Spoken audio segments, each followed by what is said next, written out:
Meu nome é Isabela e tenho 30 anos. Crescendo, não demorou muito para eu perceber que na minha família, o amor e a atenção não eram distribuídos de forma igual. Desde o momento em que minha irmã mais nova, Doris, nasceu, parecia que toda a casa começou a girar em torno dela. Ela era a criança de ouro, com seu sorriso encantador, a risada doce, a princesinha perfeita que todos adoravam. Eu estava lá e lembro vividamente do meu 5º aniversário. Eu tinha pedido um kit de ciências, animada para explorar os mistérios do mundo. Quando o dia chegou, desembrulhei meu presente com as mãos trêmulas, apenas para encontrar um vestido rosa cheio de babados. Minha mãe Marta bateu palmas de alegria. Agora você pode ficar tão bonita quanto a Doris, disse ela, sem perceber como minha empolgação se transformou em pura decepção. Albert, meu pai, mal me lançou um olhar antes de voltar toda a sua atenção para Doris, que rodopiava em seu vestido combinando, parecendo uma pequena bailarina. Esse padrão virou a regra na minha vida. Sempre que Doris conquistava algo, mesmo que fosse apenas recitar um poema ou ganhar um concurso simples de arte, nossos pais faziam uma grande festa, compravam presentes e espalhavam fotos dela pela casa inteira. Quando eu ganhei o primeiro lugar na Feira Estadual de Ciências, aos 12 anos, recebi apenas um bom trabalho dito sem entusiasmo, antes que a conversa logo voltasse para o próximo recital de dança da Doris. Na escola, me refugiei nos livros e nos projetos de ciência, buscando a validação que nunca encontrei em casa. Cada certificado, cada medalha, cada reconhecimento que eu conquistava, acumulava poeira em um canto esquecido da sala de estar, enquanto os troféus de dança da Doris brilhavam orgulhosamente na estante principal. Aprendi cedo que, aos olhos dos meus pais, o amor era condicional e eu simplesmente não atendia às condições. Doris era a filha dos sonhos que eles sempre quiseram, charmosa, alegre, perfeita para exibir aos vizinhos. Eu era a sombra estranha, introspectiva, sempre muito quieta, muito séria, muito invisível. Ainda assim, nunca desisti.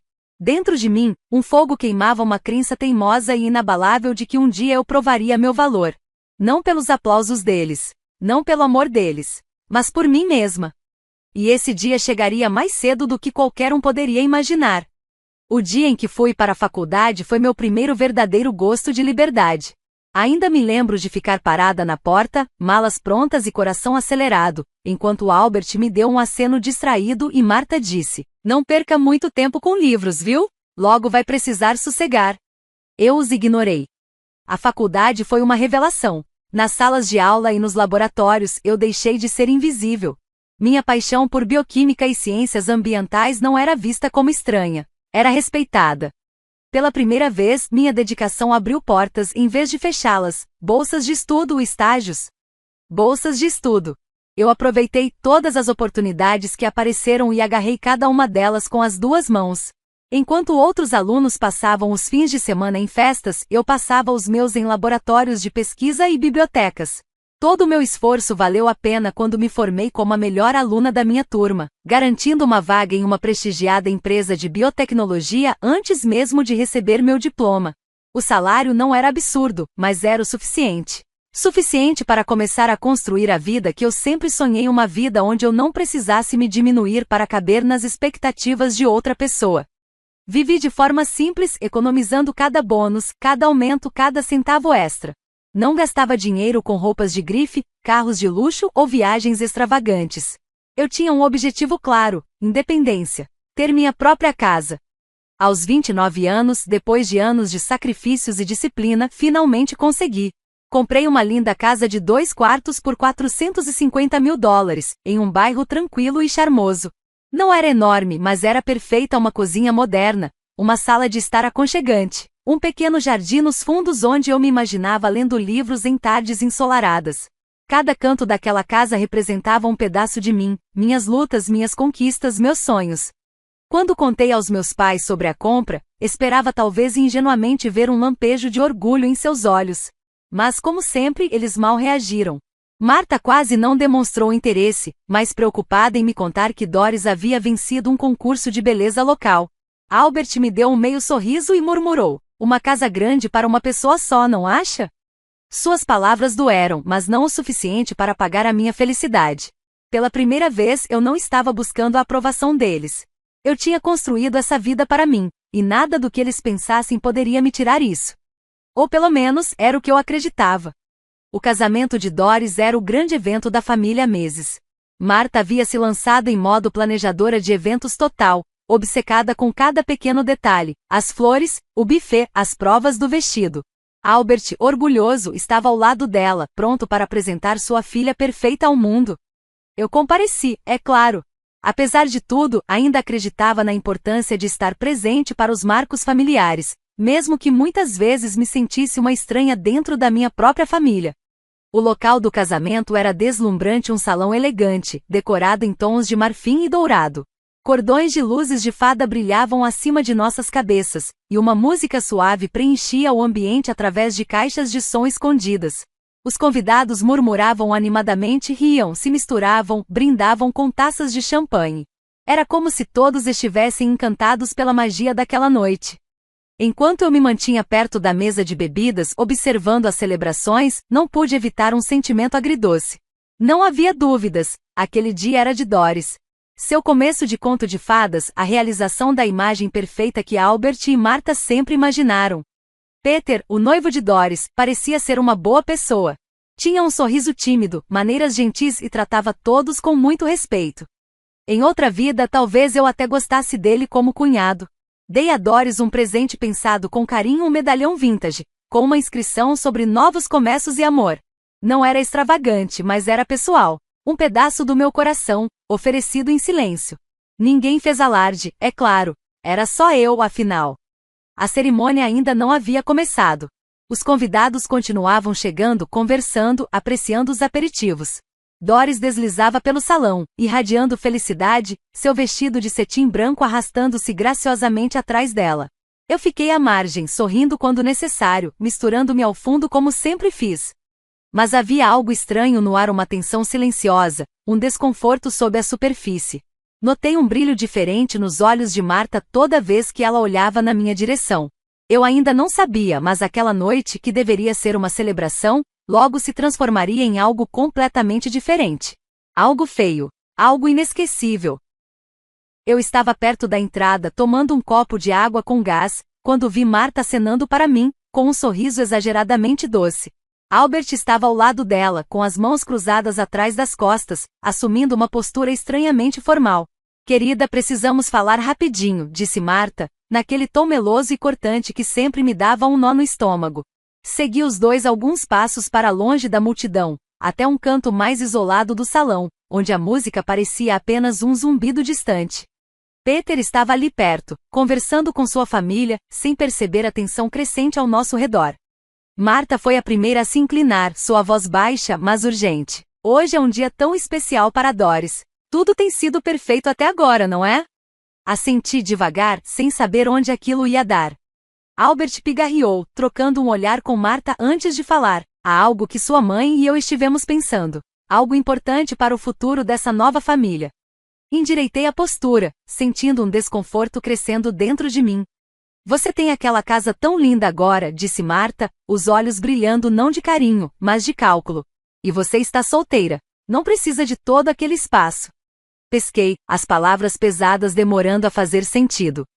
Albert deu um passo à frente, sorrindo como se estivesse me oferecendo um grande presente. Achamos que seria o presente de casamento perfeito se você desse sua casa para a Doris e o Peter. Por um instante, o mundo pareceu parar.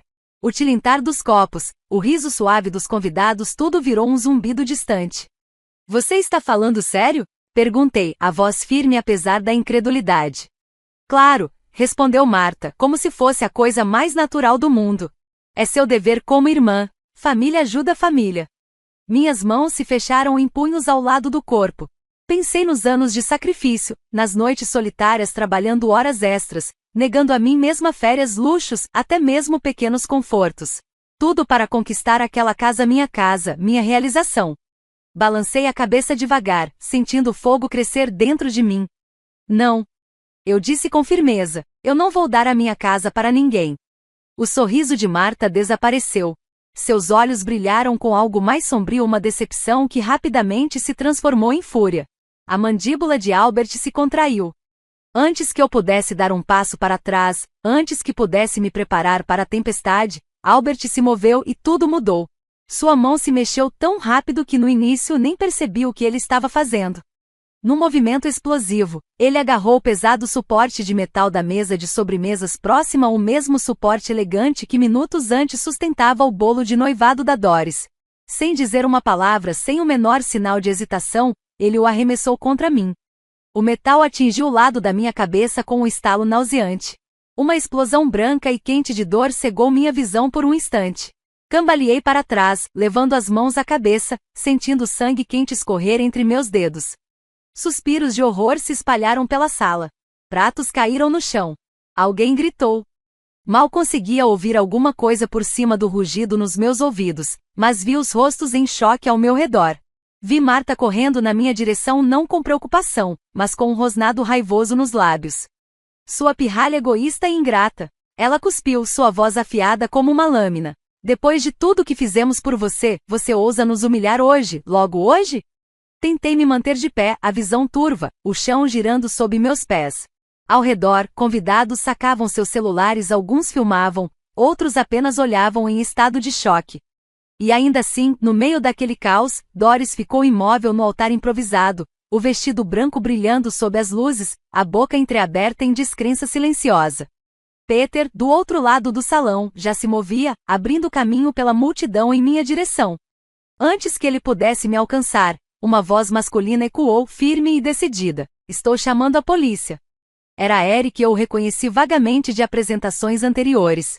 Ele já discava, falando rapidamente ao telefone. Marta tentou se lançar sobre mim novamente, cuspindo palavras cheias de veneno, mas Peter chegou a tempo, colocando-se entre nós. Fique longe dela, rosnou Peter, sua voz firme e feroz, tão diferente da sua habitual gentileza. O sangue continuava escorrendo pela lateral do meu rosto, manchando o chão branco e imaculado. O casamento de conto de fadas estava se transformando em um pesadelo. Em poucos minutos, o som de sirenes cortou o ar da noite. Luzes vermelhas e azuis piscavam contra as paredes de vidro do salão. Os paramédicos chegaram primeiro, gentis, enquanto me levavam para longe do caos, pressionando uma gaze contra o ferimento na minha cabeça. Atrás de mim, ouvi o clique frio de algemas. Albert Reynolds anunciou severamente um dos policiais. Você está preso por agressão e lesão corporal. Outro policial virou-se para Marta, que ainda gritava palavrões, descontrolada. A senhora também, disse ele friamente, puxando suas mãos para trás e algemando-as. O mundo ficou ainda mais turvo enquanto os paramédicos me conduziam até a ambulância. Eu não sabia dizer se era pelo ferimento ou pelo desgosto, mas uma coisa era certa. Não havia mais como voltar atrás. A cena do lado de fora do salão de casamento era um borrão de luzes piscando, murmúrios ansiosos e passos apressados. Enquanto os paramédicos me acomodavam em uma maca, pedaços de conversas chegavam até meus ouvidos, misturados ao som das sirenes. Você viu? Ele acertou ela com o suporte do bolo. Eu gravei tudo, tá tudo no vídeo. Inacreditável, no casamento da própria filha. Os paramédicos agiram rapidamente, enfaixando minha cabeça, checando meus sinais vitais e garantindo que eu permanecesse consciente. Eu conseguia ver Eric próximo dali, ainda conversando com um policial enquanto mostrava a gravação que tinha feito no celular. Outra convidada, uma mulher que eu mal conhecia, se aproximou hesitante, segurando o telefone nas mãos. Eu também gravei, disse ela com a voz trêmula. Se quiser, pode ficar com a minha cópia. Em poucos minutos, vários convidados estavam oferecendo suas gravações, os rostos marcados pela indignação e desgosto. Os policiais recolheram as evidências de forma metódica, anotando depoimentos e garantindo que cada detalhe da cena fosse documentado. Marta e Albert estavam sentados na calçada, algemados, suas expressões carregadas de fúria e vergonha. Marta ainda murmurava insultos baixos enquanto Albert permanecia em silêncio, encarando o chão, a mandíbula cerrada. Peter se manteve ao meu lado o tempo todo, incapaz de esconder a tensão que emanava dele. Suas mãos se fechavam e se abriam repetidamente, e a dor estampava seu rosto. Isso deveria ser um casamento, ele murmurou, mais para si mesmo do que para mim. Como eles puderam transformar tudo nisso? Um dos policiais se aproximou de mim com cuidado. Senhorita Reynolds, vamos precisar do seu depoimento completo assim que estiver melhor. Por enquanto, estamos tratando o caso como agressão criminosa, considerando a gravidade do ataque e o número de testemunhas oculares. Assenti, fraca, sentindo a dor latejar com cada batida do meu coração. Enquanto me colocavam dentro da ambulância, vi Doris parada na entrada do salão. Seu vestido de noiva ainda estava perfeito, mas seu rosto estava desfeito em desespero. Os pais de Peter estavam ao lado dela, de braços cruzados e expressões carregadas de fúria e repulsa. Eu podia ver as rachaduras começando a se formar, as consequências já se desenrolavam diante dos olhos de todos. Quando as portas da ambulância se fecharam atrás de mim, isolando-me do caos, uma certeza me atingiu. Aquilo não era apenas o fim de um casamento, era o começo de um acerto de contas. Enquanto a ambulância avançava pelas ruas, me levando para o hospital, a destruição que eu deixara para trás no salão continuava a se espalhar. Dentro do local, a atmosfera antes alegre e mágica azedara de vez. Os convidados murmuravam em pequenos grupos, alguns recolhendo seus pertences em silêncio, outros balançando a cabeça em incredulidade. Ninguém mais dançava. Ninguém mais sorria. O senhor e a senhora Lawrence, pais de Peter, estavam agora diante de Doris e do que restava de sua família, seus rostos marcados pela decepção e pela indignação. E aquela seria apenas a primeira de muitas ruínas a virem à tona. Isso é imperdoável, disse o senhor Lawrence, sua voz ecoando pela sala agora silenciosa. Não vamos amarrar nossa família a uma que tolera violência e crueldade. A senhora Lawrence assentiu com um movimento brusco da cabeça, os lábios comprimidos em uma linha dura e sombria. Nós confiamos em você, ela disse, a voz trêmula de raiva contida. Aceitamos esse noivado porque acreditamos no amor de Peter por você, mas depois do que testemunhamos hoje, não haverá casamento, nem agora, nem nunca. Doris, ainda com seu vestido de noiva impecável, engasgou com um soluço, as lágrimas enchendo seus olhos. Por favor, ela sussurrou, estendendo a mão num gesto desesperado. Mas a senhora Lawrence deu um passo para trás, como se tivesse sido tocada pelo fogo. Isso não é apenas sobre hoje, continuou o senhor Lawrence, inabalável, é sobre o tipo de pessoas com quem você escolhe se cercar, sobre o tipo de família de onde você vem. Não vamos expor nosso filho a esse veneno. Com essas palavras, os pais de Peter se viraram e foram embora, deixando Doris parada, sozinha, quebrada e humilhada no meio do salão. Peter permaneceu de lado, assistindo tudo acontecer. Ele não discutiu, não tentou defender Doris. Quando seus olhos encontraram os dela, estavam cheios de amor, mas também de uma decepção profunda e arrependida. Aos poucos, os convidados começaram a sair, alguns murmurando condolências embaraçadas, outros simplesmente desviando o olhar e se afastando em silêncio.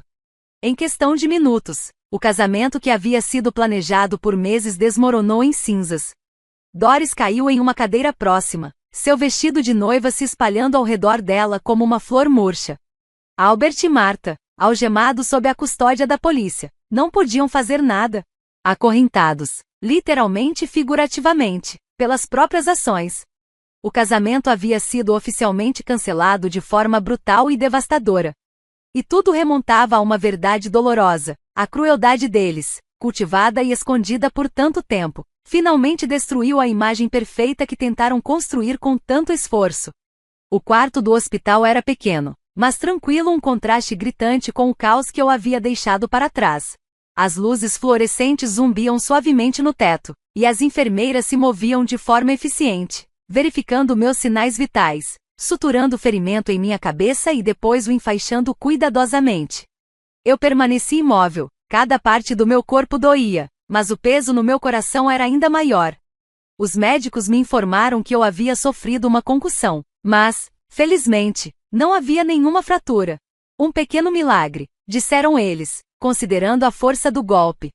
Você teve sorte, foi o que repetiram. Mas não parecia sorte. Enquanto eu descansava, lutando entre a consciência e um sono superficial, ouvi a porta ranger devagar. Peter entrou. Seu rosto estava tenso de preocupação. Nas mãos, ele segurava um pequeno buquê de margaridas frescas simples, genuíno. Oi, ele disse suavemente, se aproximando da cama. Eu consegui forçar um pequeno sorriso. Você não precisava ter vindo. Eu queria, ele respondeu firme, eu precisava vir. Ele puxou uma cadeira e sentou-se ao meu lado, entrelaçando as mãos nervosamente. Por um longo momento, nenhum de nós disse uma palavra. O peso do que havia acontecido pairava pesado entre nós. Eu sinto muito pelo que fizeram com você, Peter finalmente disse. Sua voz embargada, ligeiramente trêmula. Você não merecia nada disso. Nada. Lágrimas arderam nos cantos dos meus olhos, mas eu pisquei rapidamente, me recusando a deixá-las cair. Eu não queria mais chorar, não por eles. Peter respirou fundo, como se reunisse coragem. Eu conheço um bom advogado. O nome dele é Scott. É um amigo próximo. Se você quiser, eu acho que deveria apresentar uma queixa. Não apenas pelo que aconteceu hoje, mas por tudo que eles fizeram você suportar a vida inteira. Por um momento, hesitei. Tomar medidas legais contra os meus próprios pais. O pensamento se contorceu dentro de mim, amargo e doloroso. Mas então a imagem do rosto furioso de Marta surgiu em minha mente. O golpe brutal de Albert com o suporte de bolo. Os anos sendo tratada como se eu nunca fosse boa o suficiente. Algo dentro de mim endureceu. Eu quero fazer isso, eu disse, minha voz soando mais firme do que eu me sentia por dentro. Eu preciso fazer isso. Peter sorriu levemente, com orgulho. Bom, você merece justiça. Isabela, você merece algo melhor. Ele apertou minha mão gentilmente, oferecendo apoio silencioso. Pela primeira vez em muito tempo, eu não me senti sozinha. No final daquela semana, assim que os médicos me liberaram, Peter estava lá, me esperando. Ele ficou ao meu lado enquanto eu saía do hospital. Juntos, dirigimos diretamente para o escritório de Scott, prontos para dar o primeiro passo para recuperar minha vida. O escritório de Scott era acolhedor, decorado com prateleiras de madeira escura abarrotadas de livros jurídicos e certificados emoldurados nas paredes. Apesar da atmosfera reconfortante, minhas mãos tremiam levemente enquanto eu assinava os primeiros documentos. Isso não será fácil, Scott advertiu, deslizando delicadamente a papelada em minha direção. Mas, com as evidências que temos, os vídeos, os depoimentos das testemunhas, você tem um caso muito sólido. Peter sentou-se ao meu lado, sua presença forte e tranquilizadora. Olhei para o grosso arquivo sobre a mesa de Scott. Dentro estavam declarações juramentadas de convidados do casamento, relatórios médicos detalhando minha concussão e o ferimento na cabeça. O mais importante, várias gravações de vídeo nítidas da agressão, cada momento brutal capturado de maneira fria e inegável. Estou pronta, eu disse, minha voz calma e firme. Quero fazer isso. Scott assentiu, satisfeito. Vamos entrar com acusações de agressão física, abuso emocional e tentativa de coerção de propriedade. O histórico de comportamento deles fortalecerá ainda mais o caso, e vamos exigir tanto a responsabilização criminal quanto a indenização civil. Ouvir tudo isso exposto de forma tão formal fez meu estômago se revirar, mas também acendeu algo dentro de mim, resolução. Em poucos dias, o caso começou a avançar. As datas das audiências foram marcadas. As intimações foram enviadas. O processo de buscar justiça e finalmente me libertar deles havia começado. As testemunhas estavam preparadas. Quando o julgamento começou, a sala do tribunal ficou lotada. Amigos, parentes e até repórteres compareceram, atraídos pelo escândalo de uma filha que processava seus próprios pais. Albert e Marta sentaram-se rígidos na mesa dos réus, os rostos pálidos, tensos de raiva. Subi ao banco das testemunhas e contei minha história, a negligência durante a infância, o favoritismo, os anos de abuso emocional e, por fim, o ataque violento durante a cerimônia de casamento de Doris. Scott apresentou os vídeos ao júri. As imagens mostravam tudo. Albert agarrando o suporte metálico de bolo. O golpe brutal. Eu cambaleando. O sangue escorrendo. Os gritos de insultos de Marta. Convidados correndo para chamar a polícia. Cada segundo registrado era inegável. As testemunhas confirmaram o que os vídeos mostravam. Eric e vários outros depuseram sem hesitação, descrevendo não apenas o ataque, mas também o favoritismo e a crueldade que observaram ao longo dos anos. O advogado de Albert tentou argumentar que tudo não passava de um lapso momentâneo de julgamento, que as emoções estavam exaltadas, que havia sido apenas um mal-entendido. Mas as evidências eram fortes demais. A verdade era clara demais. O júri não demorou para chegar a um veredicto. O tribunal permaneceu em silêncio enquanto eles retornavam, seus rostos sombrios e decididos. Sentei-me à mesa da acusação, meu coração batendo descompassado dentro do peito. Peter estendeu a mão e apertou a minha suavemente, uma mensagem silenciosa: aconteça o que acontecer, Você não está sozinha. As 4 palavras ressoaram pelo tribunal. Nós, o júri, consideramos os réus Albert Reynolds e Martha Reynolds culpados de todas as acusações. As palavras cortaram o ar pesado da sala como uma lâmina afiada. Os ombros de Albert cederam. Martha ofegou bruscamente, agarrando-se à borda da mesa em busca de apoio. Pela primeira vez, eles não conseguiram escapar das consequências. Não podiam inventar mentiras. Não podiam manipular a simpatia. A justiça estava acontecendo ali, diante de todos. A juíza Hamilton, uma mulher severa, de óculos afiados e voz ainda mais cortante, não perdeu tempo ao anunciar a sentença. À luz das provas esmagadoras apresentadas e considerando o dano emocional duradouro infligido à autora, condeno Albert Reynolds e Martha Reynolds a 8 anos de prisão estadual cada um, sem possibilidade de liberdade condicional antes de cumprirem, no mínimo, 6 anos. Um suspiro coletivo percorreu o tribunal. Mas a juíza não terminou. Além disso, ambos deverão pagar integralmente as despesas médicas da autora, os honorários advocatícios e os danos emocionais sofridos. Foi mais do que eu jamais ousei sonhar. Albert e Martha foram imediatamente algemados pelos oficiais de justiça, sendo levados sob custódia diante de todos, sem mais desculpas, sem mais escapatórias. As expressões deles eram uma mistura distorcida de choque e fúria. Enquanto eram levados, Albert virou rapidamente o olhar, procurando nos meus olhos qualquer traço de perdão. Ele não encontrou nenhum.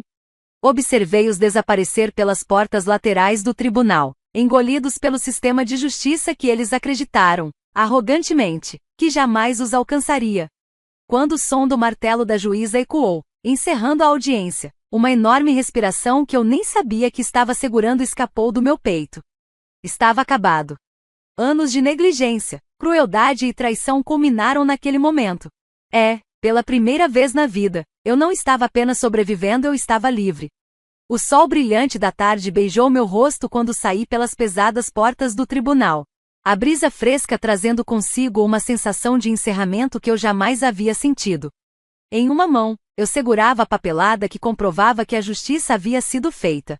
Na outra, eu sentia o calor da possibilidade de um novo futuro. Peter estava esperando do lado de fora. Impecavelmente vestido em um terno azul marinho, ele sorria com esperança nos olhos.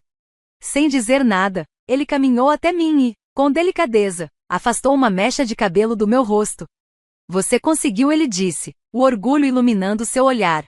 Você se defendeu, você mudou sua vida. Eu não teria conseguido sozinha, sussurrei, sentindo minha garganta apertar de emoção. Peter balançou a cabeça devagar. Você sempre foi forte, Isabela. Só precisava de alguém que acreditasse em você, assim como eu acredito. Ele respirou fundo, e por um instante, o mundo pareceu parar ao nosso redor. Convidados e repórteres se agitavam à distância, mas naquele momento só existíamos nós dois. Peter então tirou uma pequena caixa de veludo do bolso. Minha respiração ficou presa. Eu sei que este não é exatamente um momento de conto de fadas, disse ele, com sinceridade, mas a vida real também é bela. E eu prefiro construir algo verdadeiro com você do que correr atrás de ilusões. Ele abriu a caixinha, revelando um anel de noivado delicado e discreto, exatamente o tipo que eu escolheria. Ajoelhando-se bem ali, nos degraus do tribunal, Peter perguntou: Isabela Reynolds, você quer se casar comigo? As lágrimas embaçaram minha visão enquanto 1000 emoções tomavam conta de mim: alegria, alívio, esperança, amor. A dor do passado ainda existia, mas já não me controlava. Eu tinha sobrevivido. Eu tinha me reerguido. E agora, diante de mim, havia um futuro que eu nunca pensei que seria possível. Sim, sussurrei, e depois, mais firme sim. O pequeno grupo ao redor explodiu em aplausos e gritos de comemoração.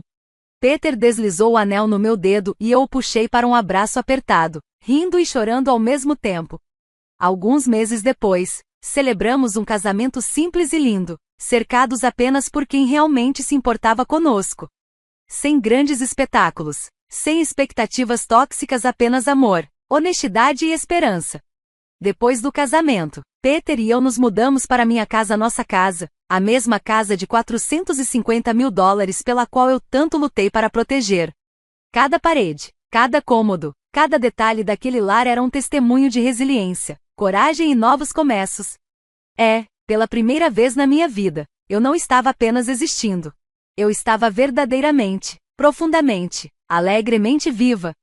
Muito obrigada por acompanhar esta história completa. Se você gostou e quer ouvir mais jornadas poderosas e emocionantes, por favor, curta o vídeo, deixe um comentário para compartilhar seus pensamentos e se inscreva no canal para mais histórias incríveis toda semana. Seu apoio significa um mundo para nós e nos ajuda a trazer ainda mais conteúdo inspirador para você. Nos vemos na próxima história.